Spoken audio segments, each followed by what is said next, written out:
Morning, guys. Just hanging out. Not much else to do, but I got some stuff to talk about. It was an awesome Super Bowl. It was an ugly game early. They cleaned it up in the second half, went to overtime. What more can you ask for? If you don't have a fight, a dog in the fight, that's all you can ask for is a good game. And we got it. We've had a bunch of them lately. My childhood, the 80s and 90s were kind of all blowouts, and it kind of sucked. The Super Bowl was all this hype for a game that usually was terrible. Now at least they're competitive again. And yep, the Chiefs, they're crouching the Patriots. I look at the Patriots as two separate dynasties. They didn't win much from 2004 when they won the third one to 2000 and what was it, 16 or 17 when they won their fourth, and then they kind of did the repeat thing again. I don't get the hatred for Taylor Swift and her fans.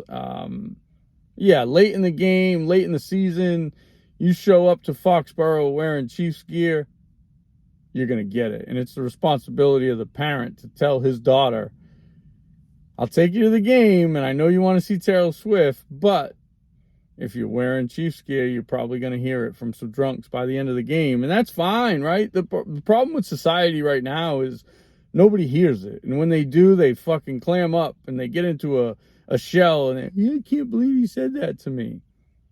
Again, that's kind of where I fall in. I say what I say all the time. Now, I'm not the dude that's going to go in on a Taylor Swift fan for wearing her gear at the game. You bought the ticket. You have the right to do whatever you want. Same as the people around you. It's just not me. I'm kind of an observer by nature, right? We go to a club. I'm the dude laid back in the cut with a bottle and a table so I can kind of relax. That was the difference for me on Saturday and Sunday at the Waste Management. Saturday we went, with GA tickets, general admission, and we had a great day. We walked around, we saw the golf course. There wasn't a chaos to it. It was golf outside of the 16th hole. I think Live changed that, and I think the fan base and the everything is cool and everything's acceptable. I started going in a little bit on it on the gear and the swag. Just because a golf company does it, or Barstool or Good, listen, they have a ton of great stuff and great material and great products and great swag. But just because they put the name on it doesn't mean it's good. It doesn't mean it's swaggy, right? I know I put up the post yesterday about My Golf Spy. These great products that are on sale currently. If they're on sale, are they really great products? Are they really limited edition? If they were limited edition the way it used to be, they would have sold out, right? The first time that Titleist did the pink hats, they were hideous. Gray with a magenta visor, but they still sold out because it was tough to get and it was limited. It seems like everything went from products to collections now, right? You had the Masters swag, you had green pair of shoes. It started with Freddie's suitcase to Augusta back in the late 90s when I was in college. I remember the Ashworth gear, and it was Monday through Sunday what he planned on wearing.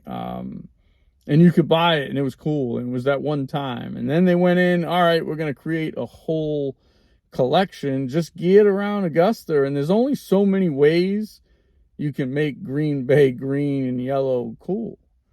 So it's gotten to the point where the Waste Management tried to compete with Live. They tried to be the party first, and that's not who they are. The 16th hole was the party.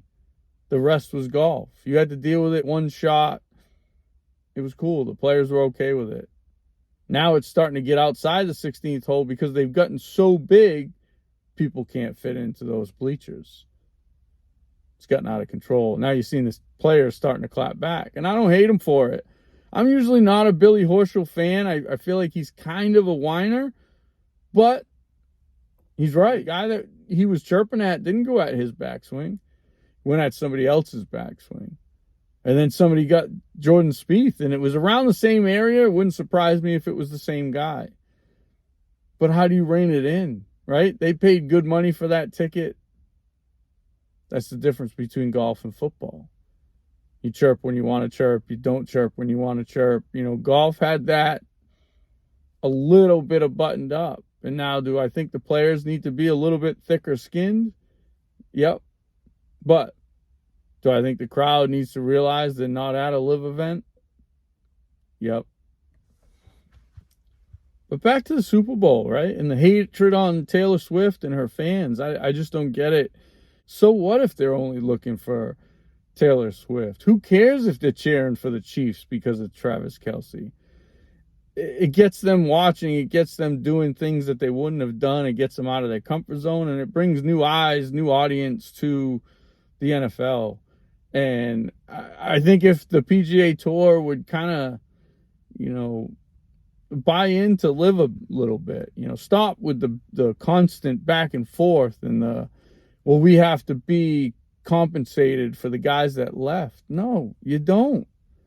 They took a chance. They gambled. Sometimes you win. Sometimes the dealer hits blackjack, right? It's live players gambled on the fact that they were going to be the disruptors, and they were. And now let's get together and let's put together a product that everybody can sit down and enjoy, because you're not showing current product on the PGA Tour. Yesterday was a search and it was a battle. And by the time I found the third round coverage early on ESPN Plus, it was already almost time to put the Celtics game on. And I didn't watch a single shot of live coverage. And this was following a day where I even loved it so much that I went online and gave a positive review to Smiley Kaufman and Kevin Kisner on the 16th hole. It was what it was supposed to be. It was where it was supposed to be.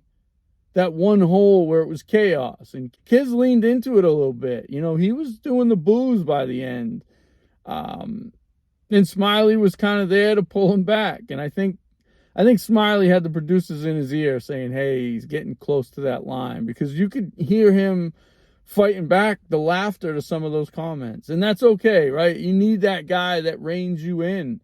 And that's the problem. It's gotten to the point where even on the golf course, everything's okay. The Angry Marine refers to our former club as the outdoor bachelor party. And it's gotten to that point where, you had to duck. Guys were hitting balls all over the place, not yelling for, because they have no clue who they are or where they are or what the protocol is.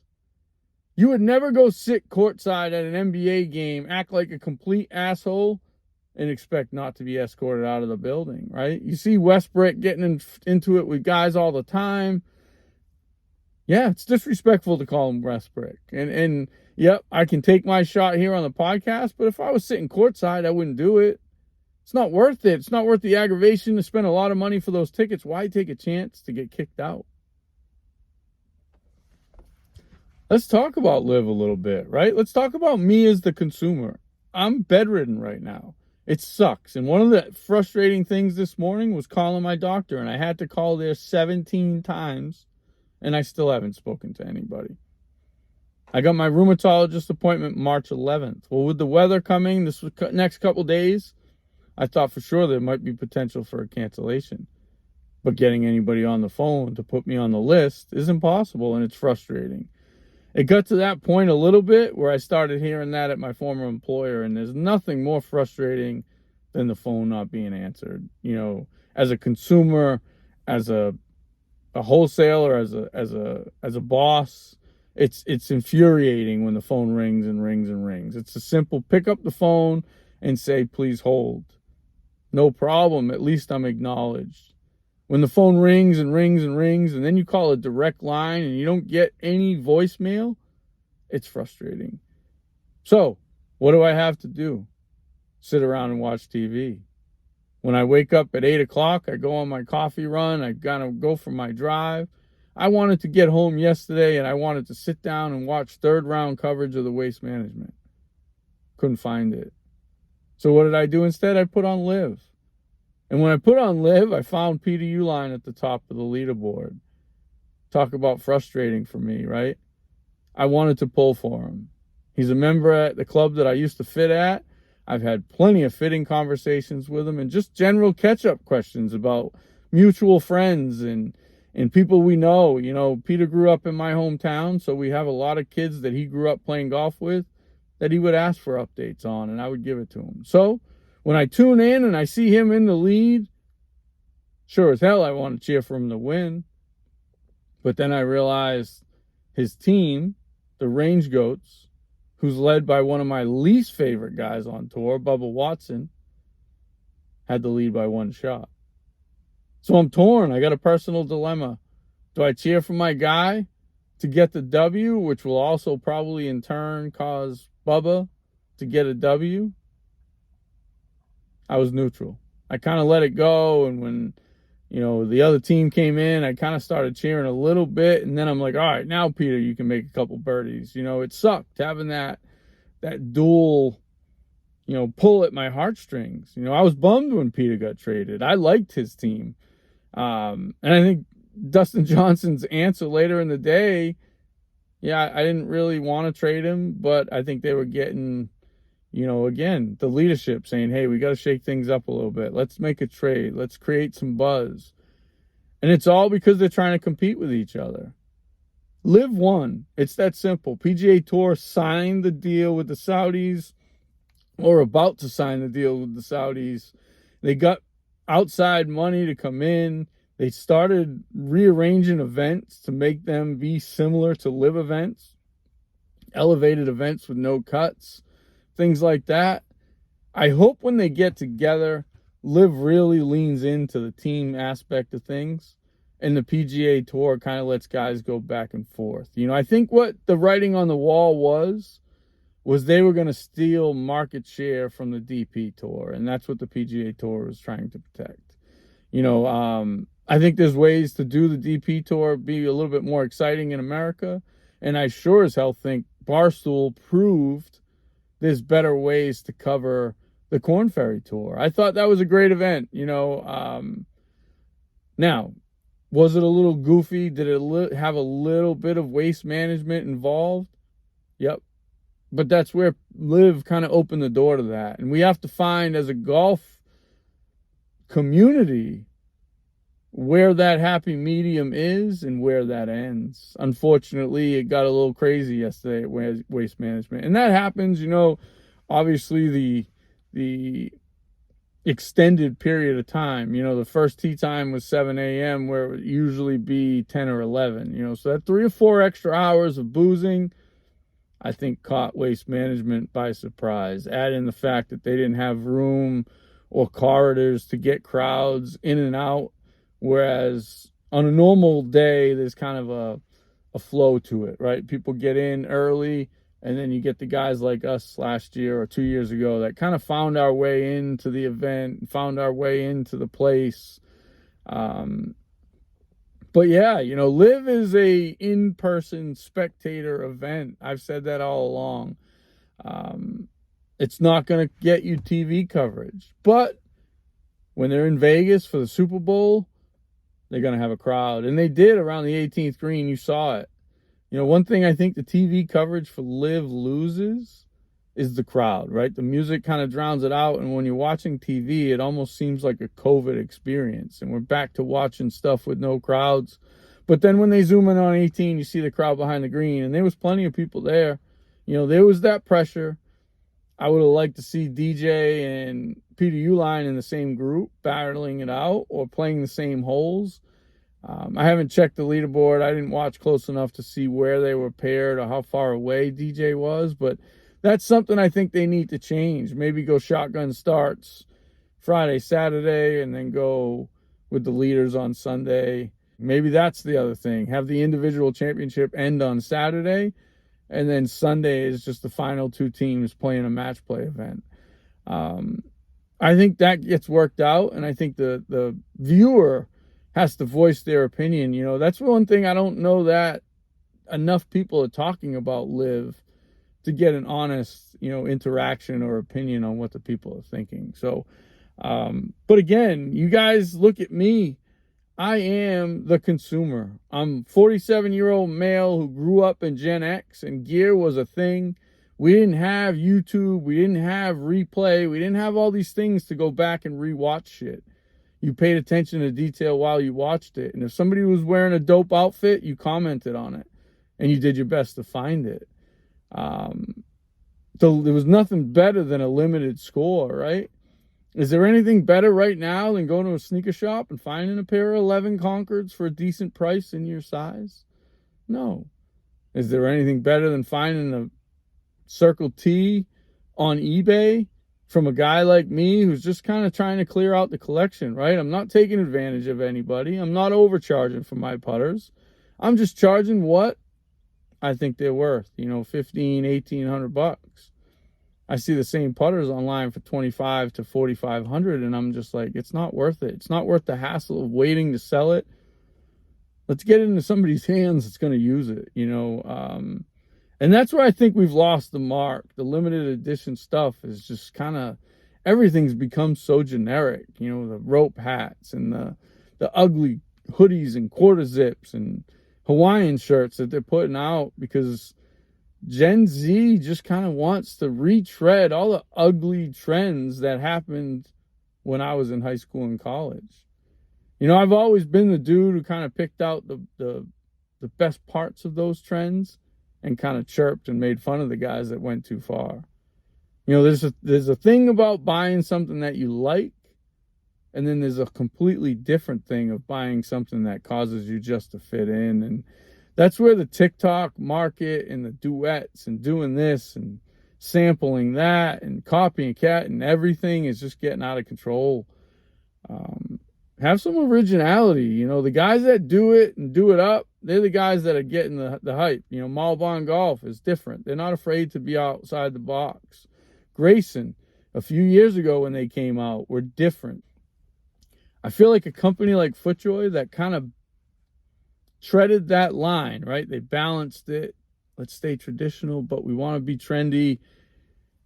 I think they've fallen into the trap of, you know, going a little too far. I was describing a shirt to my buddy the other day, and I said it looked like a bad icing job on a birthday cake, you know, and he's like, oh, well, it was the cape trend, or it's still corny, whatever you want to say about it, right? But you watch, you know, I wear the stuff with the FJ on the collar, you know, I love the Grayson Wolf on the shoulder. Anything tour limited and tough to get and exclusive, Circle T putters, right? I'm in, but I'm not just going to spend my money blindly, right? I don't think I would spend $300 on a Ventus shaft. I love it. It's great. It fits my golf swing. It fits my driver. But so does the Tensei Blue that was free. You know, that's the balancing act between swag and copycat.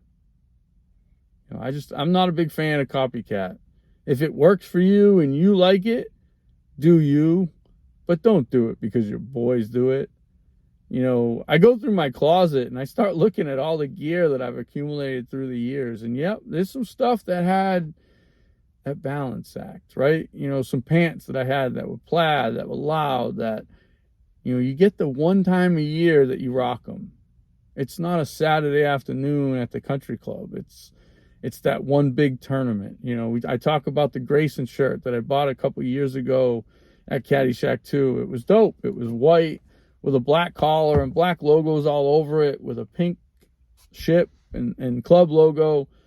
And I never wore it because somebody else had already worn it like 3 or 4 times before I even found that event that it was made for, right?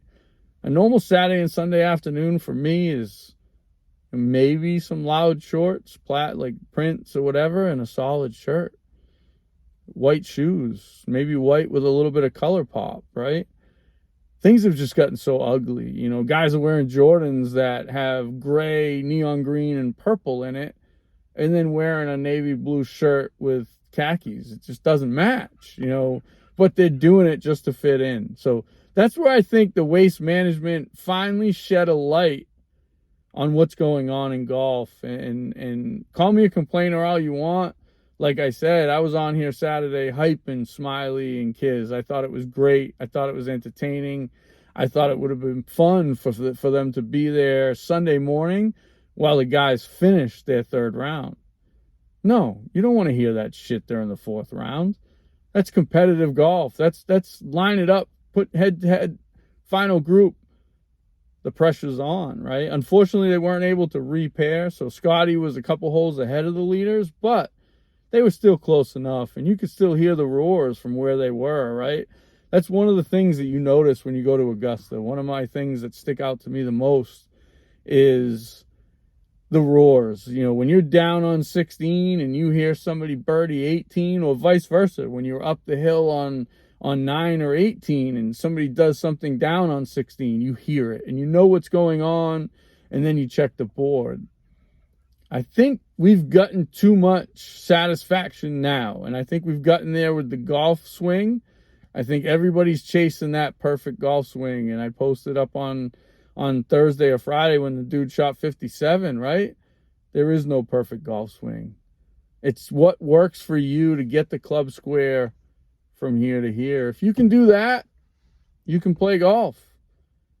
Throw in a little bit of a short game and you're even better, and things can get better. You know, yes, practice helps, and seeing a teacher every now and then and getting that tweak.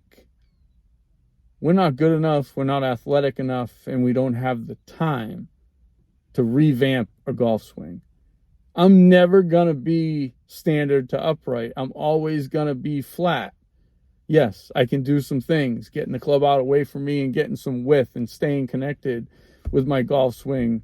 But I'm always going to be flat with a strong grip. And when I try to get outside that zone, or when I fall too much into the trap and get too much inside and handsy, I'm going to have problems. And I always am.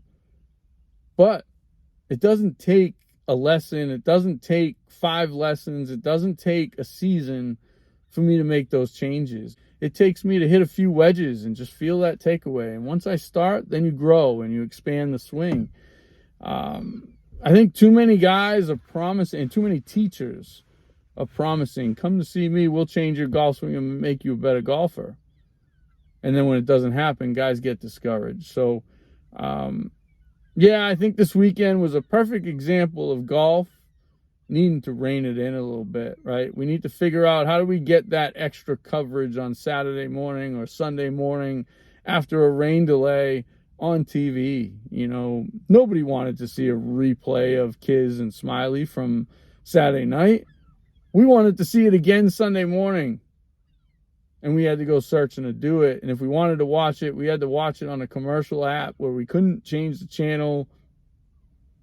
A guy like me is just not going to do it. I'll flip to live, and I'll pull for my guy Peter, as long as it doesn't mean the Range Goats win. I'd love to see 8 elevated events, or 8 to 12 elevated events that are live. And it's a crossover between players, and it features the team aspect in a final round Sunday of match play.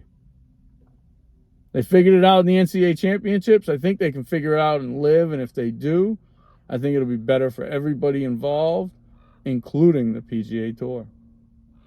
All right, guys, a little frustrating with the health right now. I'll keep giving you updates. I'm going to keep calling them. I'm expecting some cancellations this week at my rheumatologist. Snow scares people. I just flip it in 4-wheel drive and make it over there, get my shot, and get on the road to healthy, right? I think you can hear it in my tone. I think you can hear it in my talk. You know, the thoughts of hurting myself, the self-doubt went away with the antidepressant. So to the people reaching out saying thank you for talking about it and talking about how brave it is, I don't feel that way, man. I'm just telling my story. I have nothing to hide. I'm an open book. You want to make fun of me, make fun of me. You know, the groupie troopy wants to chirp me about Fredo Robber and a clown and all the other names that he used. I take it as a compliment. I know I got under his skin, and he knows he can't have a conversation with me. But the same thing goes to Bob the Builder and anybody else that's been called a character, that's got a name. I know you aren't on my level when it comes to talking golf, and I'm going to chirp you until you finally sit down and say, yeah, we probably fucked up here. We should have punched greens in the last 10 years. It might have helped. It was worth spending the money. Yeah, if we didn't have it, I think if we'd have asked the members, they probably would have paid for it.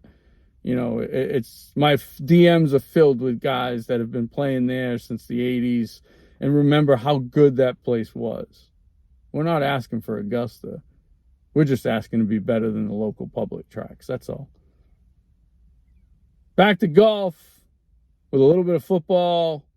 Feels good to rant again. I hope you guys enjoy. Reach out. Tell me your opinions. I love the DMs. I love the guys saying, man, I love the fact that you're talking about the antidepressant. You're going to help somebody, stuff like that. And I love my generation that reached out to the swag needs to be reined in conversation. And I'm talking guys that are pretty elevated up in the industry, you know, vice presidents at certain companies and you know, clothing guys. One of the guys that I've talked to the most is the guy that I make fun of about wearing the bow tie and being buttoned up. But it's funny that as different as we are and is apparel wise and what we're willing to wear, we have a lot of same opinions on where the apparel world is going and how it needs to be reined in, and somebody needs to step up and a company needs to just kind of, you know, make that gear for the guys like us. We'll be at the party. Trust me, nobody rocks harder than I do, right? I buy bottles everywhere I go. I buy it for peace and quiet, right? If I want to go out and mix it up, I get to go out and mix it up. But if I don't, I'm an observer by nature. I love watching you guys be idiots. I'm not laughing at you. I'm laughing with you. You're doing you. You're having a good time. So am I. Sitting back here at the table. Don't worry. I won't drink the whole bottle. It'll be here waiting when you get back. I can't wait to get back to being me. I can't wait to hanging out with some of the guys that have been reaching out. I think a fundraiser golf tournament. Calling in favors Monday outing to raise some money for, you know, mental health support. That's the one thing that I regret is I didn't have the support team while I was on that medication. So, you know, I want to get it to a point where anybody that's willing to try the medication and willing to try to be better should have the support system in place when it goes sideways to say, hey, maybe we ought to try something else. Maybe we ought to rein it back in. But that's my only regret. You know, I spoke up. I asked for help. And I was just told there wasn't any. And the hole got deeper and deeper and deeper. Finally, I had to snap myself out of it. And it shouldn't be that way. When you get put on a medication and there's side effects that are known, it shouldn't take 15 phone calls to get somebody to talk to. All right, guys, I hope you enjoyed this one. Until next time, let's go.